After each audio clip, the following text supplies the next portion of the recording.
back up I ain't there. stirred. And that's Danger Not Close. yet. Danger close. Right? Of course. Brought him up, and now we're gonna put him down. Yeah. And while we're doing this, we'll discuss the best memory of Airsoft and or G2 or whatever, you know. I'm still on the fence about this one. Yeah. Well, I'll take the first one. Yeah, please. First crack at it. Please, give me a moment. Get your sauce in your mouth, though. Yeah. Well, you got like a lot of them or something, or? I'll wait till I got my sauce to answer that question. I mean, technically, Steve's supposed to be starting this, but Yeah. I do have a lot of good memories. Okay. I do. I Get really your do. sauce in your mouth first. Yeah. I mean, I'm not giving you a memory. I'm just saying I got a lot. Yeah, I mean, there's a lot of good memories with Airsoft. A lot of good memories with G2. Honestly, not to backtrack, but I think that Fallen Warrior has to be the best memory for me. Whether it's, you know, us being like Army of Two down in the Chow Hall and holding that, and like it wasn't just holding it against a couple scragglers. We had a point where the entire team was coming down the side of the mountain. And a whole line of people. Yeah, and it was three of us. I think Blooper had come through at that point. I don't remember who it was. It was definitely somebody. And we had the discount Dr. Disrespect guy. It's terrible that we never got his actual name. I think we even called him that. We did it to his face, straight up, and he was and like, he loved it. Yeah, this was before all the bad stuff. Obviously, all before the bad stuff happened, but you know, he probably doesn't love it now. But you know, just holding that area, not having it, like making sure nobody could take it from us, and you know, just kind of being battle buddies there, and the ending of it was hysterical with that.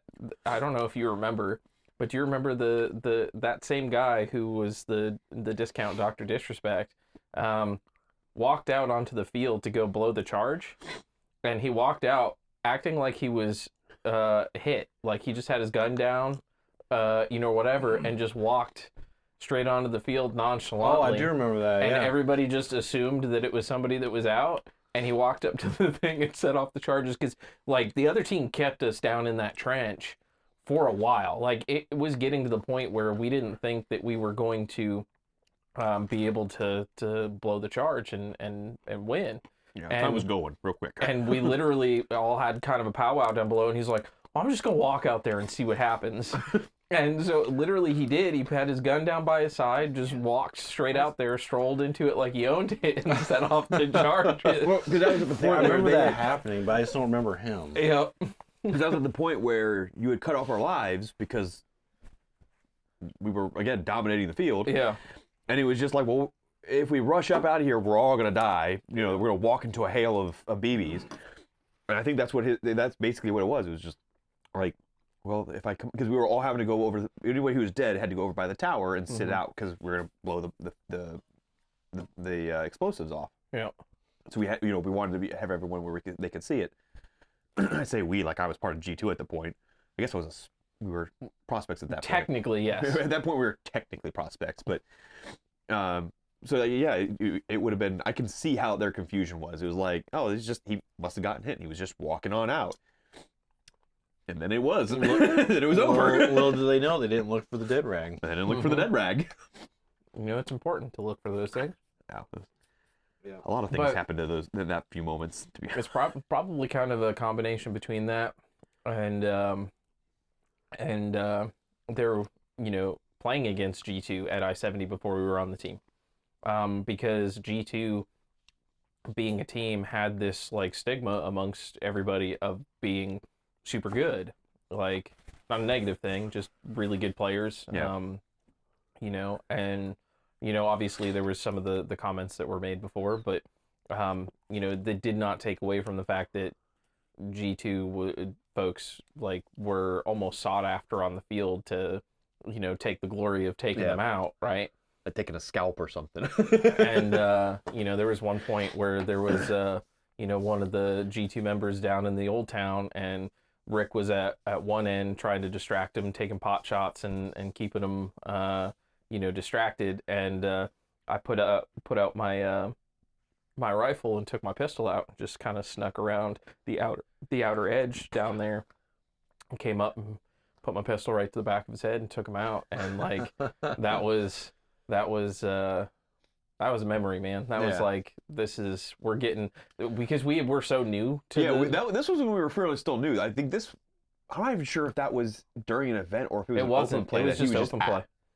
Yep.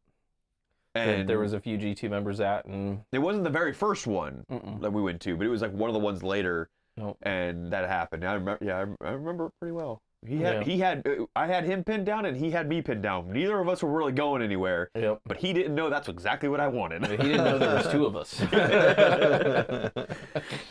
And so that was those are probably my best two memories, honestly, of Airsoft. Outside of like the day we officially joined the team, and probably our first actual event, first Explosive Sunset at Battlegrounds was also probably a big big day. So I really miss the days when we had Daniel and his brother and everybody, because like the people that actually role play, yeah, like those two are good at it too. The it was Russian so accents good. they would do, Yes. oh, it was so good. They'd be just screaming, because again I was EOD, so I'd be like following behind the players, and I could hear them yelling in Russian, Russian accented. Yeah, because I literally would tell everybody, look, you're just supposed to be out there and act like you're kind of a dumb NPC, and that's exactly what they do. They just walk around.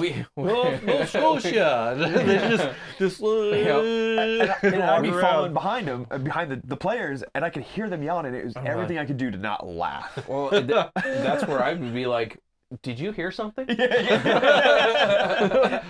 have been the wind. And it must have been the wind. And to be honest with you, I think that makes for some of the best It really does. games for really the does. customer. Yeah, I really wish we kind of had some way to do that more at the new field.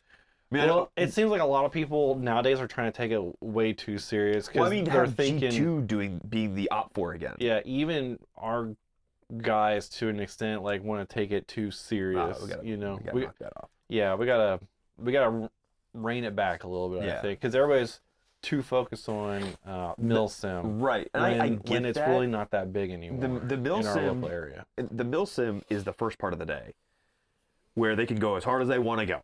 But once it gets down to the ending part, and they're being the op 4 for that, they really need to scale it back, because that brings the enjoyment for the players. That feeling of. Because, I mean, I guess really, if we're going to... Are you done with your good story? Because really, that kind of helps line me up for mine, is really like that feeling of being the person to press the button. Because that... Probably one of my best memories was... It was at I-70 playing doing an Explosive Sunset event, and we were getting absolutely annihilated. We were using somebody else as the op 4. Yeah, nods. Do you know what I'm talking about? Yeah, I can't remember their name. I can't remember who they are. We all know who they're talking about. It begins with an M. That's all I can remember. Yeah, and we were getting just absolutely shredded over and over and over again. And I just kept pushing forward, and one G2 member was walking past and said, "Don't give up." And I'm like, "I'm not." As I'm running back in from respawning again, and being the first person to get. Like me being the first person to get to the point where we had to set off, because that specific That was event, a Nighthawk. It was a Nighthawk, sorry, not Explosive Sunset. That was a Nighthawk. And you guys had a rocket set up on a line to go toward the castle and blow it up. And I had gotten to the castle. It was just like hunkered down, not the castle. I was hunkered down behind this wall, where you had it set up. Was it the boat?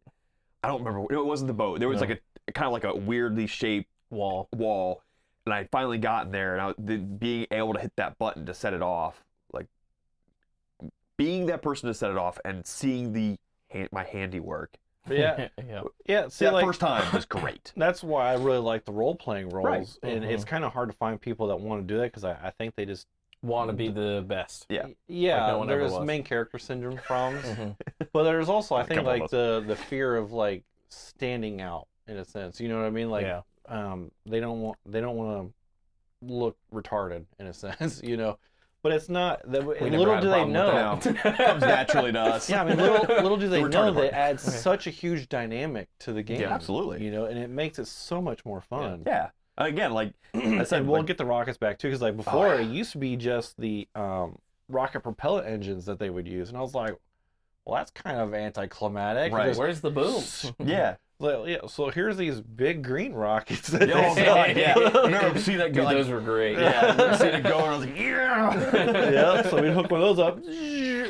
Boosh! It was like, that's what people want. You Plus, know? like all the mortars that were being launched off at the same time. Like it was a lot going on, and it was just, it was, in my opinion, like perfect. Like yes, what we did at Fallen Warrior was a show. It was big and awesome, but for like my personal memory, I like the best one.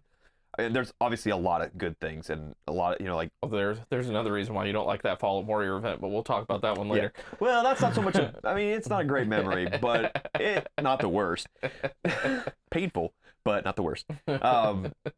But just being that person to actually press the button, like so, like when I was doing EOD, having had that feeling, it was like whenever I could, it's like if there was a kid, like a first timer or a kid or whatever, I'm like, all right, come on, we're gonna blow this mortar. You get to press the button. Yeah. And When we making get that kid's day. We're going to get some more multi-story buildings out there eventually, and you will be able to use the rockets on those. Yeah. Because I think it's going to be cool, like, say you got a 2-story or even a 3-story, and you got 4 guys just hunkered up in there just pegging people or something. Right. Make it a mission where you could, at any point in time, points you could earn, whatever, you get a rocket, you put it on the string, light it, boom, and it cleans out the building. Yeah. You know?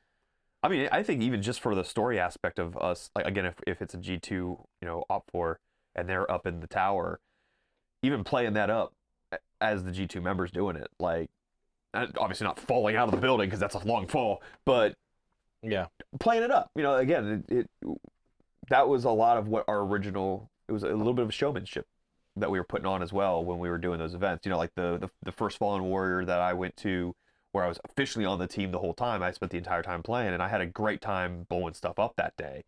And while that was a great memory, still that first time of firing the rocket off toward the castle has a special level to it. Yeah. And that's why, like I said, when I was doing the EOD stuff, Yeah, it was a challenge for one. well, it was a challenge. The number of times I died just trying to get there. Yeah. I was And right then- behind you, man. Yeah, The it whole was time. nasty. It was we were running into a blender. And people were quitting and walking off the field because they were. were just getting tired of it, and understandably, but I'm also a very Yeah. stubborn person, and I did not want to give those guys the satisfaction. And then once we did that, that initiated the second phase. Yep. Which was the The storming door- of the castle. Yeah, storming of the castle, which was also a good Which time. that was It was fantastic. also scary because I want to say it was Danger Close lost his iPro in the middle of that. Yeah, Somebody, I remember, I'm Somebody pretty did. sure it was Danger Close, but yeah, like but everybody stopped. and yeah, did it what stopped they were real supposed quickly. to. The second, Because once we get the prison rebuilt, it's pretty much what we're going to redo with Awesome. that. Yeah. Yeah, So, but bring it's that going back. to be a while. Maybe by the end of next year or some. It depends on how fast we can get money. to get the do money, it, get you know? the everything built up. Yeah, Yeah. it's hard. 'Cause like I said, from now on, unless there's a need for something at the shop, like Shop's done. it's done. Yeah. Yeah. Because the tech shop thing is pretty much done. If only the tech was good. Yeah. I mean, the shop's 95% done. Yeah. So, like, I just got to put up some blinds and stuff so we can stop putting that one thing up in the window. Oh yeah, yeah. But it's little stuff. And then that means the rest of the money, aside from keeping the shop supplied, is going to go towards building materials and getting that done. Yeah. So, like, it's on now. It's a matter of just getting it built up and Well. making it fun. Hopefully we can be part of that again. Mhm. I'll have to show up first. Yeah. I mean, I am not much better. I mean, most of the people who are probably watching this don't even recognize me. I Yeah, mean, most these of the time two I was are around. on our reserves, and basically what that is, like, life just became too busy, so they can't attend to meet the requirements, and they're still in good standing and stuff like that, so they're just on the reserve status. Any other parts of the good memories, or any other good memories? I mean, every time we like, like I know Lucas talked about it, every time we went anywhere together, God, was a the good hotel time. rooms and The hotel farting in rooms. the middle of the night, or the time we went to Wait, is this the time the one we- where he blew up the There's a reason why I'm not allowed in Wisconsin anymore. yeah. Do you want to tell? Do you want Sure. to? So this was after. Because I was just the getaway driver. You just the getaway driver. We had gone to some sort of diner, breakfast place around the corner from the field at Bristol in Wisconsin. I can't remember what was that place called. it was Black Ops. Black Ops, yeah. And Which we dominated the entire we game. did. That was also a throwing great that out memory. there. That was also a great memory. And that's the greatest thing, like when we can get us all together Oh my and God. we go out to a field, like we are a monumental force. we are machine. Absolutely. We play together so When- much. We work together so much. That, When we actually play together. 'Cause, When like, we played together. like, And that was like the one time, because I remember listening to that during the first G2 thing, you were talking about that, and I was like, then there was Bristol where we actually did, and we just rolled.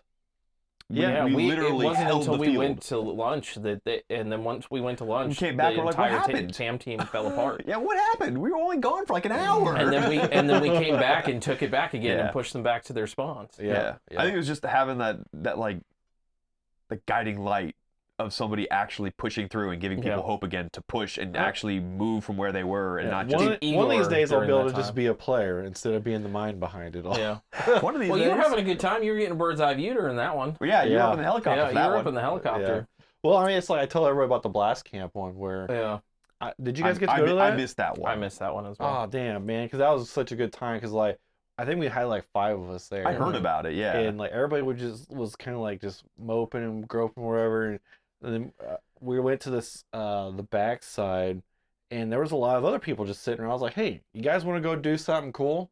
And Let's just go. We probably gathered up 30 players, which is like 3/4 of the dang team, and we just stormed this like one building like nonstop, and we took it up. Before you knew it, they couldn't even get out of their spawn. The funny thing about it I is was like, like you gotta come together as a right, team. the second you start putting an actual force together, the enemy team, even if they were dominating before, melts away really quickly when they realize they actually don't have the firepower to keep pushing and holding. If you got a lot of people that want to play as individuals, they will crumble against a team that wants to play as a group. Right. I mean, we found that out in Georgia. Yeah. Yeah. I mean, when we were actually working together as a group, When we were being separated take by over- the commanders. yeah. Yeah, I Oh, mean, and that's man. why like Luke brought up like how pissed I'd get like in the beginning because it's like we would literally sit there and talk about like, hey, look, we always crush it when we play together as an actual team. Yeah. Yeah. And then everybody just goes off and does their own thing, Well- and then they're always dying and nothing's going on, nothing's happening. Well, like that was the problem with Georgia because they kept sending us as a team to the tunnel or whatever it was. It was Yeah, basically the just blender. Yeah, it was basically what it was. It was a blender. You'd go in there, you'd die. So we could never actually play together as a team because we were constantly going back to respawn. But later in the day, when we said screw that, we're gonna do our own thing, and we went around the top, we literally We went all the way back cleared- to their spawn. Yeah, we Yep. went back to their spawn, and We switched the flag on the the field. courtyard, Yeah. and like we held a good portion of that field, and that's a big location. Like Yeah, and Tan Team took when we the were whole going- place almost. When we were going through all the buildings too and everything, we pushed almost all the way Yeah. back to their spawn there too. yeah, you gotta do something different than what everybody else is Yeah. trying Yeah. to do because Like I get they the, get fixated on playing on the right side Well, of the field. and for gotta switch it you up. during that time, like one of the biggest pushes we had that day in Georgia was when you went around to everybody's camp And pulled people where together. everybody was like, "Hey, you want to go do something? Let's go. Yeah. we're getting a force together. We're gonna go take." Yeah, to, you and that's need- when we went through the buildings. right because And we took through the entire majority and got most of the data packages and things along those lines that got us points for the Oh, day. I totally forgot about that. Yeah. Where we went around and talked to like all the individual groups, and Yeah. we got Well, a huge force together. a lot of them and- were just sitting back in camp Because because they nobody were knew what to frustrated. do. Well, because Yeah. the commander And they had were bas- frustrated, yeah, yeah. the commander had basically was just sending people to to the meat grinder while they had like a And couple some of them weren't even giving them direction. yeah, like They were our just telling them to our go. squad So- commander or whatever had Well, basically like, in defense of like them, I think there's just a lot of poor communication yeah, that's what I was saying. coming from we're the going squad leads on up. Yeah. So Well, wasn't like our squad leader on the wrong channel for like most of the day? yeah, for half the day, Yeah, he had no or communication. a quarter of the day or Yeah. something. Yeah, it was nuts. But then That he- was still a great event. It was still fun. It was a But we had to bring G2 into it Yeah. in order to really make it a good event. And so like all those little memories. Yeah, I mean, honestly. and again, not just the playing, like going out and doing, like I said, like I remember was where was that when we were in the hotels? That was Wisconsin. No, Oh, real quick. was that Brushy? No, that was Brushy. Oh yeah, that was Brushy. Sorry. Where Marmar was going to show up like late, and he did show up late, and I think like we were like fighting to see which hotel room Marmar was going to be in because nobody wanted to deal with him. That was the one where he was farting all night. And he ended up in our room. Yeah, but to build on the whole Georgia thing at Perry, when we were taking over all the buildings there near the very end, because I was out there trying to like find out where are all the people coming from, where is the green coming from, and all this stuff, and I was out there just yelling to you guys, hey, we're coming from H left or something like that. We communicate when we can get together. We communicate very well, and very well, and move on the like take the action we need to take with no hesitation. It's like, you know, when you hear somebody else, like when you hear somebody we don't know giving us an order, it's like, yeah, is that really a good idea? But we get a shout from Darren like, hey, they're coming from this angle, you know, move to Post up intercept. here. Yeah. Be ready for it. We're locked on and ready to go. Yeah. And then that's what I'm saying. Like, I think like the commanders on up, they're not getting the information that they need to make informed decisions. For sure. Yeah. Or they're just not good at. I don't know which one it is. I'm going to go with they're not getting the proper communications and intel and stuff like that from. Well, again, like we said a moment ago, our squad leader wasn't even on the radio broadcast, right? Brushy taught us communication was key. But it's funny because as terrible as that event was received, and 6mm that's basically non-existent after that happened. Yeah, 3 days later they closed doors. That was still honestly too some of my best memories in Airsoft. We were parked next to Alphonse. Yep. So we got to talk with him. Which for two guys that were like watching YouTube videos before we got into G2 and before we whatever, watching Alphonse, watching Desert Fox, watching a few of those folks, and then going out to one of these events and meeting them was really cool. Yeah, it was really cool. Blooper getting his call sign. You're welcome, Blooper. That came from me. Don't trust Blooper with a grenade. Was that the event that actually? Yeah, he's the one who posted the videos. Yep. And it was like, and then you were a mistake with grenades. First he tried throwing the smokes over the wall and missed twice. Yeah, watching him throw it once. Okay, it's a tall wall. And then he threw it again and still didn't do it. Like, oh my God. Yeah, he claims that they were getting like caught on his glove or something like that. And then he went and threw the grenade and killed our own. Like a left-hander is all it is. Yeah, killed our own APC and like 5 of our guys. And Darren's behind it. Yeah, Darren behind it. Yeah. Yeah, man. The funny thing is, I in that clip where he throws the grenade that kills Darren, you may see me in it, or at least like my shoulder or my glove, because I was right near him. Yeah. So I don't know exactly where I was in terms of like bodies, because we were up against a wall in a corner because they're coming through that doorway. And I remember him throwing that. I'm like, what are you doing? It was just And then he posted the videos for us. Yeah. And I'm like, you could have gotten away. Yeah, at least with the smoke grenade. We would have never known about the smoke grenade if you hadn't posted it. I think he enjoys the abuse. Yeah, he does. He's a bit of a masochist. I think he enjoys making the mistakes and then laughing about it. Yeah, for sure. I mean, he was still a prospect at that point too. I mean, he's one of the only people that I think has kept his call sign. He's the only one who's kept his call sign throughout everything other than you. Yeah. But you can't change mine. You can't change yours.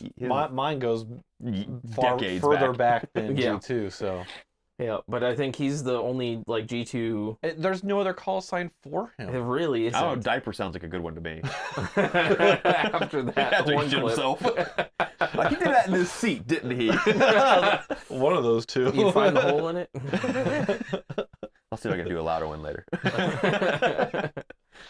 But yeah. Well, you want to move on to the next topic, or you got more to say about it? I mean, there's always good memories, but we can move on. So many. We could do a 3-hour podcast on just the good fun memories. times, the community stuff, us just dicking around off the field, on the field. I mean, it's honestly those things. I mean, being honest, is the reason why we kind of haven't faded into oblivion from G2. Is just it would have been pretty easy to have turned my patch in after a certain point and just been like, I'm probably not coming back, but I didn't want to because.